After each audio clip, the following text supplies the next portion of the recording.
Una de las tecnologías que vamos a estudiar para componentizar nuestras interfaces web va a ser la tecnología Web Components. ¿Pero qué es Web Components? Web Components es una tecnología nativa, es decir, está soportada por los navegadores de forma nativa, no hay que instalar ningún framework ni extender con un plugin, no hay que hacer nada, lo soportan directamente los navegadores. Es decir, es un estándar de HTML, está en el estándar definido, ¿vale? ¿Y qué es lo que nos permite? Web Components lo que nos permite es bien definir nuevos componentes web, como cualquier elemento HTML, como un P, como un div, como un span, podemos definir nuevos o extender los existentes. Podemos extender un botón, podemos extender un div, un P, un H1, cualquier cosa. Al ser una tecnología nativa y al ser simplemente definir nuevos componentes o extender los existentes, cumple con todas las características que hemos visto de cualquier componente web HTML. Permiten hijos, tienen atributos, tienen una implementación opaca, etcétera, etcétera. Como pongo ahí, lo de la implementación opaca es bastante importante porque no se puede exponer de ninguna forma la implementación hacia afuera cuando se utiliza.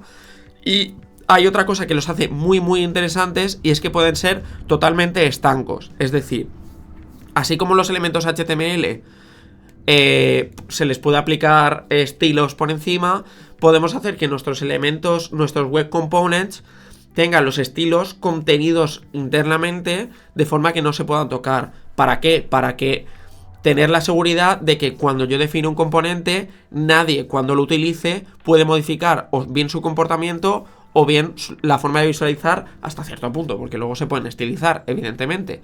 Pero podemos hacer un gran nivel de estanqueidad, tanto de comportamiento 100%, de visualización, un alto nivel de cierre, ¿vale? Tenemos dos tipos de Web Components. Por un lado tenemos los autónomos o independientes, que lo he traducido ya hace un poco porque en realidad en inglés los llaman Autonomous Web Components, que básicamente son elementos totalmente nuevos. Extienden de HTML element, que ahora veremos qué significa esto o cómo se hace.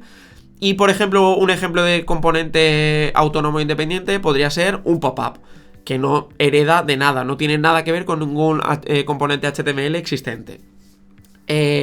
Luego tenemos el segundo tipo de web components, que son customizados o extensores, y en el estándar se llaman customized built-in elements. Y básicamente lo que les caracteriza es que extienden un elemento HTML ya existente.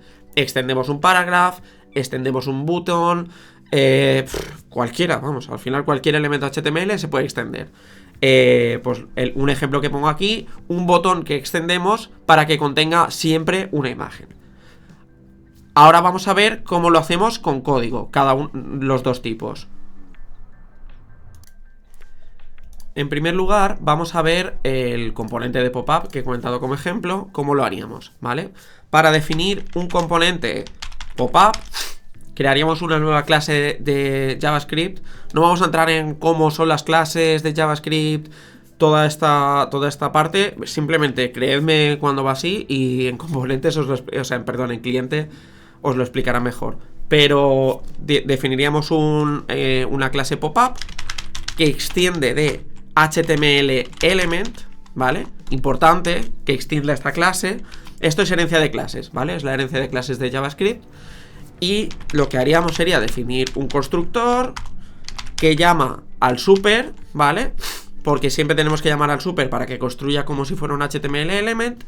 Y en principio, a partir de aquí ya construiríamos la lógica o el ciclo de vida del componente, que lo vamos a estudiar un poco más adelante. Pero lo que sí que es importante es que una vez tenemos esto, tenemos que registrarlo para que se pueda utilizar. Entonces vamos a utilizar el registro de custom elements y vamos a decir custom elements define un nuevo componente que se va a llamar popup, ¿vale? Y este es el nombre a través del que se va a utilizar y tenemos que decir cuál es la clase que lo va a implementar, ¿vale? en este registro definimos los componentes, los web components que estamos haciendo, y definimos el nombre del elemento y la clase que lo implementa. Para utilizarlo, pues iríamos, voy a quitar todo esto, ¿vale? Iríamos al HTML y simplemente diríamos pop-up, y ya estaría, ¿vale? Si queremos hacer un customized o un built-in customized element, nunca me acuerdo cómo se llama, customized built-in element, sería bastante parecido. Este que es el image button, que he dicho que es un botón con una imagen, este extendería de HTML button element, que es el elemento del botón, y haríamos lo mismo. Definiríamos el constructor, llamaríamos al super y habría que definirlo en el registro de custom elements también, para que esté disponible.